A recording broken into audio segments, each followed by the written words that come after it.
Mi esposa ganó 10 millones y me dijo, eres un soñador infantil, ya no me sirves. Meses después, cuando vio quién compró su imperio, se desmoronó. Si aún no estás suscrito al canal, haz clic en el botón de suscripción y activa la campanita para no perderte ninguna de nuestras historias. Tu apoyo significa todo para nosotros. Si esta historia te parece interesante, déjale un like. También me encantaría saber de qué ciudad eres, déjanos el nombre de tu ciudad en los comentarios. Ahora, empecemos con la historia. Mi nombre es Lázaro, y durante casi 20 años, mi universo ha estado definido por líneas que otros dibujaron para mí. A mis 45 años, me he convertido en un maestro de la precisión predecible. Soy técnico en sistemas de información geográfica, lo que, en lenguaje llano, significa que paso 8 horas al día frente a una pantalla, trazando los límites invisibles que gobiernan nuestro mundo. Redes de saneamiento que serpentean bajo el asfalto como venas secretas, zonas residenciales que se expanden con la monotonía de una mancha de aceite, y líneas eléctricas que cortan el paisaje con una indiferencia brutal. Es un trabajo honesto. Paga las facturas. Requiere una mano firme y una mente ordenada, cualidades que poseo. Pero es un trabajo sin alma. Cada día, sentía como una parte de mí se erosionaba, como la tinta de mi espíritu se volvía gris, del mismo color que los mapas catastrales que producía en serie. Mi taller, el verdadero, no es esa oficina con luz fluorescente. Mi taller es un pequeño cuarto en casa, un santuario que huele a papel viejo, a tinta china y a la madera de los mangos de mis plumillas. Allí soy otra persona. No soy el técnico, soy el cartógrafo. El que cree que un mapa no es solo una herramienta para no perderse, sino un poema sobre el espacio, un retrato del alma de un lugar. Allí, en el silencio de la noche, he dibujado mapas de viajes soñados, de ciudades que solo existen en novelas, y de los contornos de una vida que sentía cada vez más lejana. Ese taller, y el sueño que representaba, era mi secreto mejor guardado. Conocí a Silvana cuando ambos teníamos 23 años. Ella era una llamarada de energía, una constelación de ambiciones en un cielo que a mí me parecía perfectamente funcional, pero aburrido. Me enamoré de su hambre de mundo, de su convicción de que la vida era algo que debía ser conquistado, no solo vivido. Durante 22 años, su ambición fue mi norte. Ella veía el mundo en términos de texturas, de marcas, de estatus. Su sueño no era modesto. Quería ser un referente en el mundo de la moda, una gurú del estilo, una mujer cuyo nombre se susurrara en los círculos más exclusivos. Y yo, el hombre de las líneas precisas y los sueños silenciosos, la apoyé sin fisuras. Creí en su visión. Creí que su éxito sería nuestro éxito. Recuerdo perfectamente la tarde en que vendí el viejo teodolito de mi abuelo, una hermosa pieza de latón y lentes que él había usado para trazar los límites de nuestra finca familiar. Lo vendí para pagar el primer curso de asesora de imagen de Silvana en Madrid. Ella lloró de gratitud en mis brazos. Yo sentí una punzada de pérdida, pero la borré rápidamente. Era una inversión en nuestro futuro, me dije. Un pequeño sacrificio por un sueño compartido. Fue el primero de muchos. Mi sueldo de funcionario, estable y predecible, se convirtió en el cimiento sobre el que ella construía sus castillos en el aire. Cursos, viajes a ferias de moda, la compra de ropa de diseñador para crear su marca personal. Yo asentía, firmaba los cheques y volvía a mi oficina a trazar más líneas de alcantarillado, convenciéndome de que cada línea que dibujaba la acercaba un poco más a su sol. Nunca me quejé. El amor, pensaba yo, también es un acto de cartografía. A veces, para que el mapa de otro brille, uno debe aceptar que su propio territorio permanezca en la sombra. Fue un martes de noviembre. Un día gris, húmedo, de esos que invitan a no salir de casa. Silvana entró con una sonrisa extraña, sosteniendo un billete de lotería entre sus dedos. Lo compré por impulso, dijo, con un brillo juguetón en los ojos. Lo dejamos sobre la mesa de la cocina mientras cenábamos, bromeando sobre lo que haríamos si nos tocaba. Yo hablaba de dejar mi trabajo, de abrir por fin mi taller, cartografía del alma, de dedicarme a dibujar los mapas que mi corazón dictara. Ella hablaba de una boutique en la Milla de Oro, de codearse con diseñadores, de un imperio. Después de cenar, con la televisión de fondo, comprobamos los números. Primero, silencio. Un silencio denso, cargado de incredulidad. Volvimos a comprobar. Y otra vez. No era un error. Eran 10 millones de euros.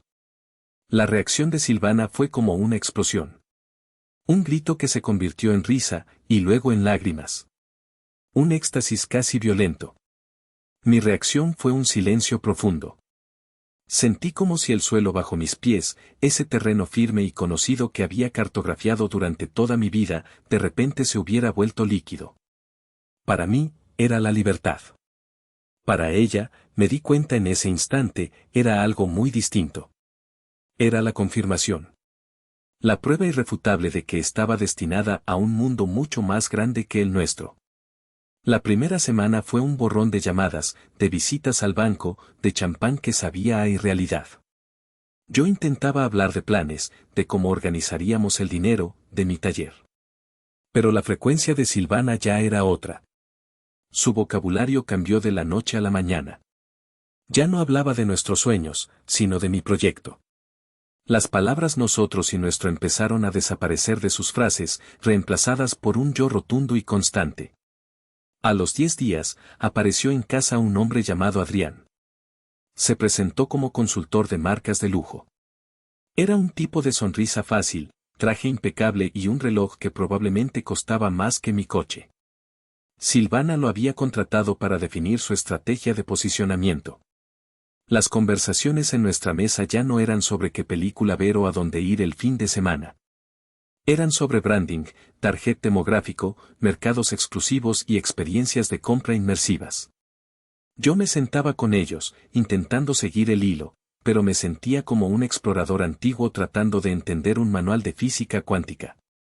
Adrián me lanzaba miradas condescendientes por encima de su copa de vino, como si yo fuera una pieza de mobiliario anticuada que desentonaba con la nueva decoración. Silvana, por su parte, parecía florecer en ese nuevo lenguaje. Lo absorbía, lo repetía, lo hacía suyo con una facilidad pasmosa. Empecé a sentirme como un extraño en mi propia casa, un fantasma en mi propia vida. El mapa de nuestro matrimonio, ese que yo creía conocer de memoria, se estaba redibujando ante mis ojos sin que nadie me hubiera pedido permiso. Y todas las nuevas líneas, todas las nuevas fronteras, parecían trazarse con un único propósito, dejarme fuera. La brújula que siempre me había guiado, la que apuntaba hacia ella, ahora giraba sin control, rota. El golpe final llegó un mes después del premio. Fue un sábado por la mañana. Yo estaba en mi estudio, intentando encontrar consuelo en el trazo de una pluma, cuando Silvana entró. No llevaba su ropa de estar por casa. Llevaba un vestido caro, tacones y el perfume que ahora usaba para sus reuniones de negocios. Se apoyó en el marco de la puerta, con los brazos cruzados. He encontrado el local perfecto, dijo, sin preámbulos. En la calle Serrano. Es caro, pero es una inversión en la marca. Yo dejé la pluma sobre el secante. Silvana, 10 millones es mucho, pero no es infinito. Quizás deberíamos empezar con algo más modesto, hacer un plan de negocio sólido. Ella soltó una risa. No fue una risa alegre. Fue un sonido corto, seco, lleno de desdén. Se acercó a mi mesa de trabajo y miró mis bocetos, los mapas de costas imaginarias y montañas mitológicas. Lázaro, por favor, dijo, y su voz era tan afilada como el cristal roto. Mi mundo ahora es otro. Voy a vestir a la élite, a la gente que mueve el mundo. Voy a tratar con magnates, con gente que vive en el ahora, en lo tangible, en lo brillante. Hizo una pausa, y sus ojos se clavaron en los míos, fríos y evaluadores. Tus mapas de lugares imaginarios, tus viajes de tinta, son un pasatiempo. Un bonito pasatiempo infantil. Cada palabra era un golpe. Sentí como el aire se escapaba de mis pulmones. El mundo real es rápido, es agresivo, es lujoso, continuó. Y tú, te has quedado atrás. Se enderezó, y su rostro adoptó una máscara de resolución fría. Quiero el divorcio. Necesito que te vayas. Tu imagen de soñador bohemio, tu aura de hombre sencillo, es un lastre para mi marca. Ya no encajas. Se quedó allí, mirándome, esperando una respuesta. Pero yo no podía hablar. Sentía como si acabara de borrar de un solo trazo el mapa completo de mi existencia. 22 años de amor, de apoyo, de sacrificios, reducidos a un lastre. Mi pasión, mi alma, mi arte, degradados a un pasatiempo infantil. En ese momento, no sentí tristeza. Sentí un vacío tan absoluto que amenazaba con tragarme por completo. Ella no solo me estaba dejando. Me estaba declarando obsoleto. No recuerdo cómo salí de la casa. Fue un movimiento automático, como el de un animal herido que busca su madriguera. Conduje sin rumbo hasta que me encontré frente a la puerta de mi taller, el de verdad, el del ayuntamiento. Estaba cerrado, por supuesto. Era sábado. Me quedé allí, en el coche, mirando el edificio gris y anónimo. Mi refugio. Mi prisión. Esa noche no volví al apartamento. Volví a la casa, nuestra casa, ahora un territorio hostil. Silvana no estaba. Probablemente estaría celebrando su nueva libertad con Adrián. Fui directamente a mi pequeño estudio. El olor a papel y tinta me recibió como siempre, pero esta vez se sentía como una burla. Mis ojos se posaron en la mesa de dibujo. Allí estaba, a medio terminar, el mapa de la costa de Amalfi, un viaje que hicimos por nuestro 10º aniversario. Había estado trabajando en él durante semanas, añadiendo detalles con un amor casi reverencial. Cada cala, cada pueblo aferrado a los acantilados. Lo cogí con manos temblorosas. Los recuerdos de aquel viaje, de nosotros riendo, de sus manos en las mías, me asaltaron con una violencia insoportable. Y entonces, algo se rompió dentro de mí. Con un grito sordo, ahogado, arrugué el mapa. El sonido del papel caro rasgándose fue brutal. Lo estrujé hasta hacerlo una bola informe y la lancé contra la pared. Luego, mi mirada cayó sobre una botella de orujo que un compañero me había regalado hacía años y que nunca había abierto. La abrí y bebí directamente, sintiendo el fuego raspar mi garganta. Miré mis manos. Las manos que habían dibujado ese mapa. Las manos que habían sostenido a mi esposa. Las manos que habían trabajado sin descanso para que ella pudiera volar. Y sentí una oleada de rabia y vergüenza. Rabia contra ella. Pero sobre todo, vergüenza de mí mismo. Idiota, susurré. Soñador infantil. Sus palabras resonaban en mi cabeza. Me senté en el suelo, en la oscuridad, rodeado de los fantasmas de mis mapas, bebiendo de la botella y sintiéndome, por primera vez en mi vida, completamente y sin remedio, perdido. Pasé el domingo en una neblina de resaca y autocompasión. El lunes, en lugar de ir a mi trabajo gris, conduje hasta la vieja facultad de geografía. Necesitaba hablar con la única persona que siempre había entendido mi fascinación por los mapas, Fermín, mi antiguo profesor y mentor, ahora jubilado. Lo encontré en su casa, una fortaleza de libros y mapas antiguos. Me sirvió un café cargado sin decir una palabra, simplemente observándome con sus ojos pequeños y sabios. Le conté todo. La lotería, la transformación de Silvana, la frase sobre mi pasatiempo infantil, el divorcio. Hablé sin parar, vomitando toda la humillación y el dolor. Cuando terminé, Fermín se quedó en silencio por un largo rato, mirando por la ventana. Un mapa no es el territorio, Lázaro, dijo al fin, con su voz tranquila y profunda. Es una representación. Una interpretación. Tu vida con ella era un mapa que ambos dibujasteis. O que quizás, dejaste que ella dibujara por ti. Y ahora te das cuenta de que ese mapa era erróneo, de que te ha llevado a un callejón sin salida. Se levantó y cogió un viejo globo terráqueo de su estantería. Creemos que la traición es el final del viaje. Pero a veces, es solo la tormenta que te obliga a recalcular la ruta. Te sientes perdido porque tu brújula, la que apuntaba a ella, se ha roto. Me miró fijamente. Tu tarea ahora no es intentar reparar esa brújula. Es construir una nueva. Una que apunte hacia tu propio norte. Esta rabia que sientes, este dolor, es energía pura. Puedes dejar que te consuma, o puedes usarla como combustible para el viaje más importante de tu vida, el de vuelta a ti mismo.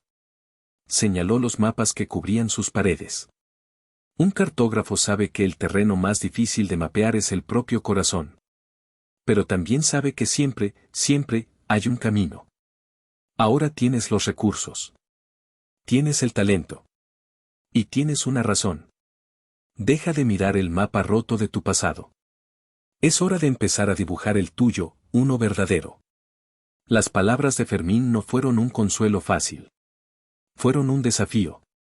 Una orden. Salí de su casa sintiendo, por primera vez en días, no el peso de lo que había perdido, sino la vertiginosa posibilidad de lo que podía encontrar.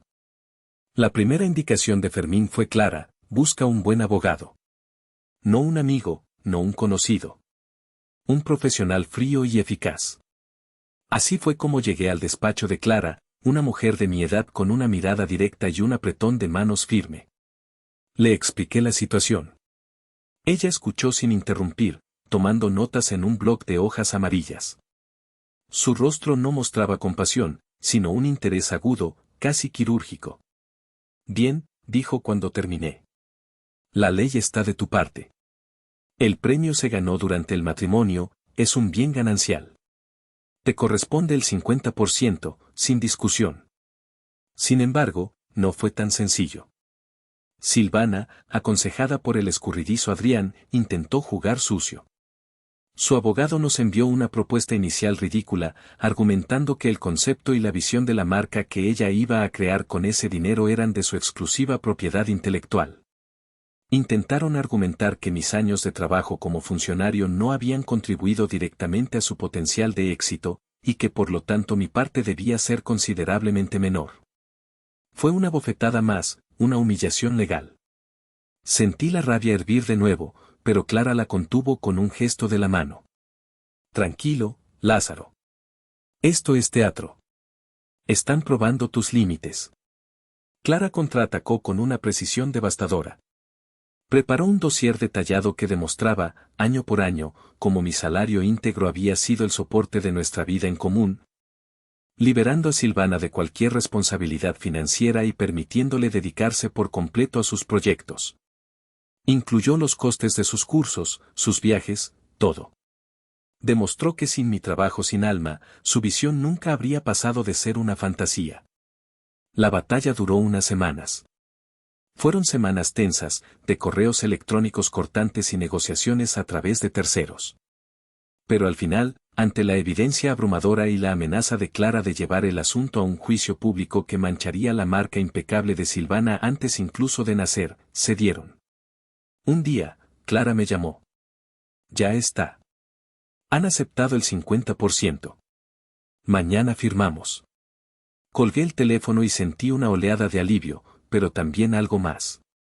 Había luchado. Había plantado cara. No había sido un espectador pasivo de mi propio desmantelamiento.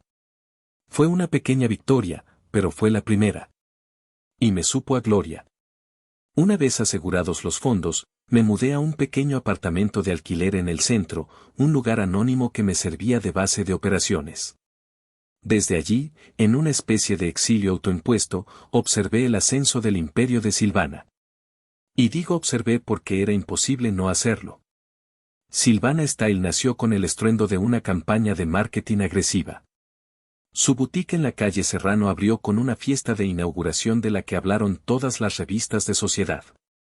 Vi las fotos online, Silvana, radiante en un vestido de seda, brindando con gente guapa y famosa, Adrián a su lado, susurrándole al oído como un Rasputín de la moda. La boutique era un templo del minimalismo, paredes blancas, luces frías, y unas pocas prendas colgadas en percheros como si fueran obras de arte intocables.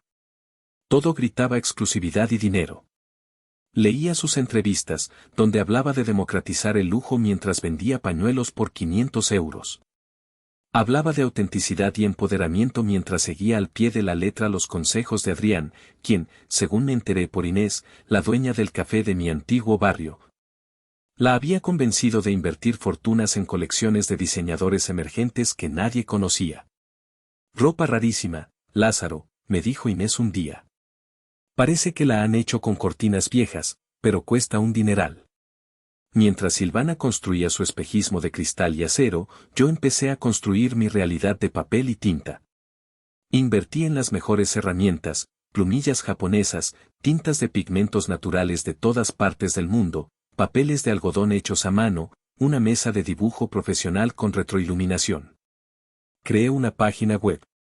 Sencilla, elegante, con fotografías de alta calidad de mis trabajos. La llamé, como siempre había soñado, Cartografía del Alma.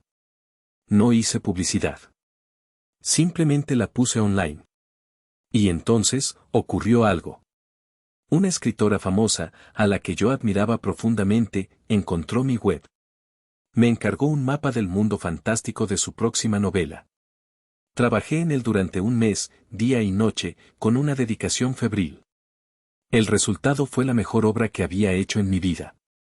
La escritora quedó tan impresionada que publicó una foto del mapa en sus redes sociales, con un texto que decía, hay gente que dibuja mapas, y luego hay artistas como Lázaro, que cartografían los sueños. Ese fue el punto de inflexión. Empezaron a llegar los encargos. Primero, de otros escritores y fans de la literatura fantástica. Luego, de un historiador que quería un mapa detallado de una batalla napoleónica. Después, de una familia adinerada que me pidió el encargo más conmovedor, un mapa de su árbol genealógico, representado como una constelación en un cielo nocturno, donde cada antepasado era una estrella. Mi trabajo era lento, meticuloso y caro. No competía en el mundo de la velocidad y el ruido de Silvana. Yo ofrecía algo distinto, permanencia, significado, arte. Mientras ella vendía tendencias que morirían en 6 meses, yo creaba piezas que se colgarían en paredes durante generaciones. Y en el silencio de mi pequeño apartamento, rodeado de mis mapas, empecé a sentir que, aunque mi mundo se había hecho más pequeño en apariencia, en realidad, nunca había sido tan vasto. Pasaron casi 10 meses. 10 meses en los que mi negocio creció de forma lenta pero sólida, y en los que las noticias sobre Silvana Style se fueron volviendo cada vez más esporádicas y extrañas. Un día, mientras estaba preparando un envío para un cliente en California, sonó el teléfono. Era Clara. Lázaro, tengo noticias, dijo, y su tono era diferente al de nuestras conversaciones anteriores. Había una nota de urgencia, casi de emoción. ¿Qué ocurre?, pregunté, dejando la pluma a un lado. Tu exesposa, comenzó. Su imperio de cristal se ha hecho añicos. Me explicó la situación con su habitual claridad. La boutique era un sumidero de dinero. Los gastos de alquiler y personal eran astronómicos y las ventas, mínimas. La ropa carísima que Adrián le había hecho comprar no se vendía. Y para rematar, el propio Adrián había resultado ser un estafador. La convenció para invertir el último gran remanente del premio en una supuesta semana de la moda en Dubái que resultó ser una estafa piramidal. Adrián había desaparecido, y Silvana se encontraba con una deuda masiva con sus proveedores y con el fisco. Está ahogada, Lázaro, continuó Clara. El dueño del local de Serrano la va a desahuciar en 2 semanas si no paga los alquileres atrasados. Está intentando vender el contrato de traspaso y los pocos activos que le quedan a la empresa a precio de saldo. Quiere hacerlo rápido y en silencio para evitar un escándalo mayor y posibles acciones legales de sus acreedores. Colgué el teléfono y me quedé mirando el mapa que tenía delante. Era un mapa de la antigua ruta de la seda. Un camino de fortunas ganadas y perdidas. Sentí un escalofrío. No era de alegría. Era la sensación de un cartógrafo que ve como un continente entero, que antes parecía inamovible, se hunde en el mar. Esa misma tarde, me reuní con Fermín y Clara en el despacho de la abogada. Expuse la situación sobre la mesa. El local de la calle Serrano, el símbolo de mi humillación, la plataforma de lanzamiento del imperio de Silvana, estaba a la venta por una fracción de su valor. Clara fue directa al grano. Legalmente, es una oportunidad de negocio. Podemos crear una sociedad limitada con un nombre neutro, hacer una oferta a través de un tercero, y ella nunca sabrá que eres tú el comprador hasta que todo esté firmado. Está tan desesperada que aceptará la primera oferta decente que le llegue. Fermín me miraba en silencio, estudiando mi rostro. ¿Y tú qué quieres hacer, Lázaro?, preguntó. Y por un momento, dudé. Una parte de mí, la parte herida, gritaba que lo hiciera.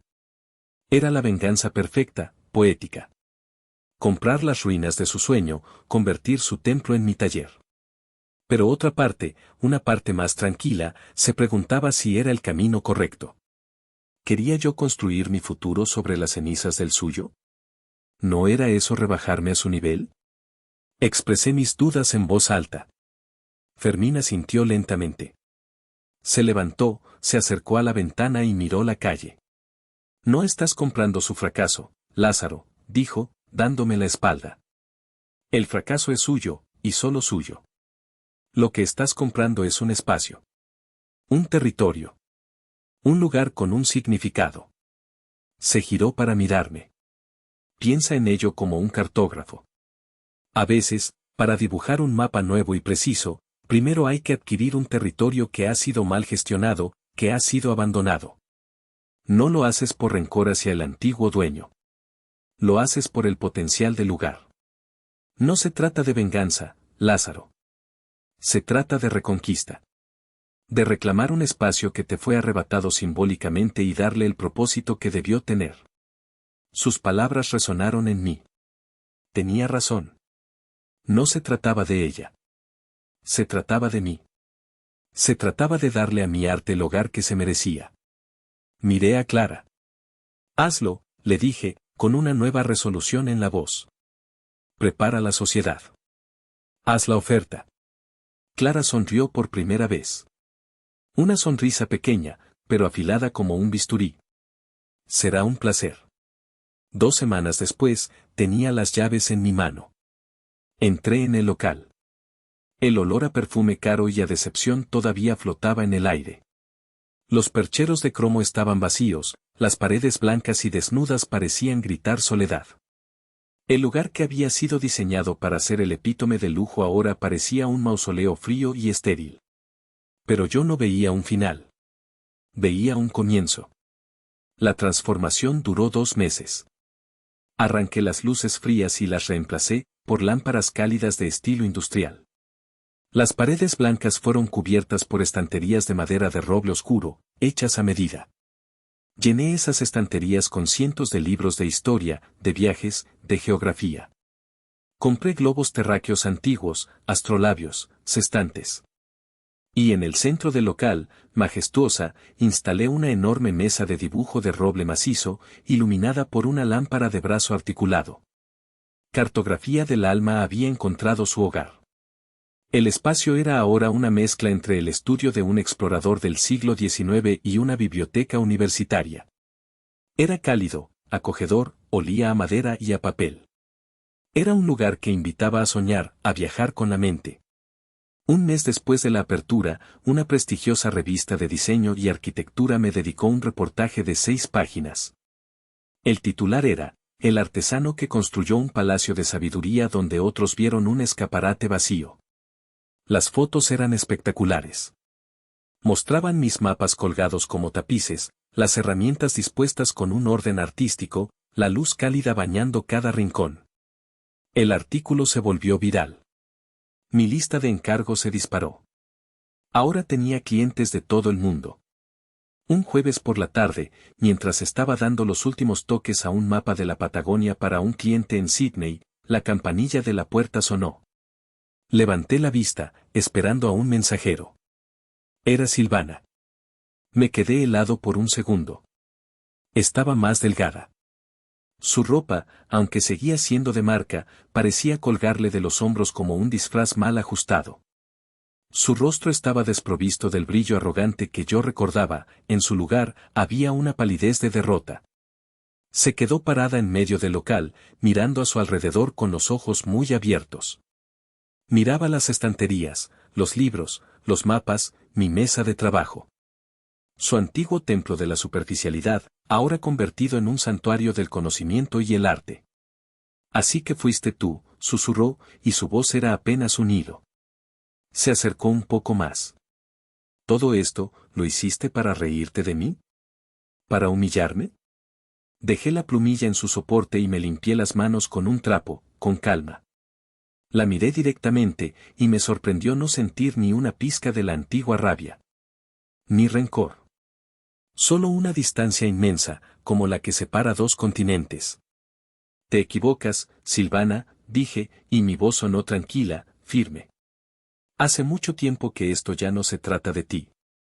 Se trata de encontrar el camino de vuelta a casa. Levanté la vista del mapa y la miré a los ojos. Tu mundo necesitaba espejos para reflejar una imagen que querías proyectar. El mío necesita brújulas para encontrar un rumbo verdadero. Hice una pausa, y le ofrecí la verdad, no como un arma, sino como un simple hecho. Me llamaste soñador infantil, y quizás tenías razón. Mi error fue soñar que tú eras mi mundo. Fue un grave error de cálculo. Mi mundo es este. Hice un gesto amplio con la mano, abarcando mi taller, mi obra, mi vida. Y aquí, Silvana, yo soy el único que traza las fronteras. Silvana se quedó en silencio, procesando mis palabras. Vi un atisbo de algo en sus ojos, comprensión, arrepentimiento, pero se desvaneció tan rápido como apareció. Se dio la vuelta sin decir una palabra más y salió de mi taller, la campanilla de la puerta marcando su partida con un tintineo suave y definitivo. No la seguí con la mirada. Me volví hacia mi mesa de trabajo, hacia mi mapa de la Patagonia. Cogí la plumilla y mi mano no temblaba. Con pulso firme, entinté una línea fina que representaba el estrecho de Magallanes, ese paso legendario que cambió la forma en que el mundo se veía a sí mismo. Sentí una profunda sensación de paz. No era la euforia de la venganza. Era algo mucho más profundo y duradero, la serena satisfacción de haber llegado a puerto. La venganza es un trago amargo que te deja un mal sabor de boca.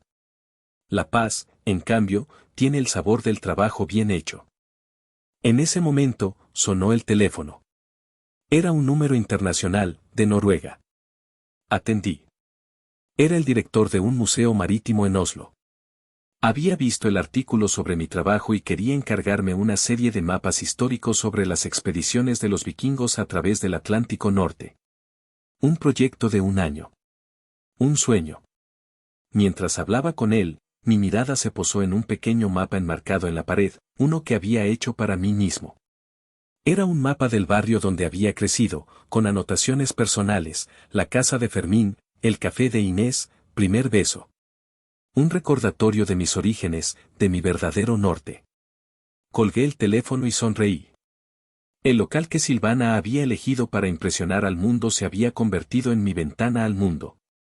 Pero no era una ventana para mirar hacia afuera con envidia, sino para que el mundo mirara hacia adentro con admiración. Mi vida ya no estaba definida por las líneas que otros dibujaban. Ahora, yo sostenía la pluma. Yo elegía los colores. Yo decidía dónde empezaban y terminaban los continentes de mi existencia.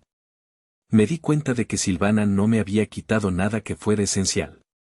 Solo me había quitado el mapa equivocado, forzándome a dibujar el mío. Y en el proceso, me había hecho el mayor regalo posible, me había devuelto mi propio mundo, mi propio territorio. Mi terra cognita. Y por primera vez en mucho, mucho tiempo, cada centímetro de él me pertenecía.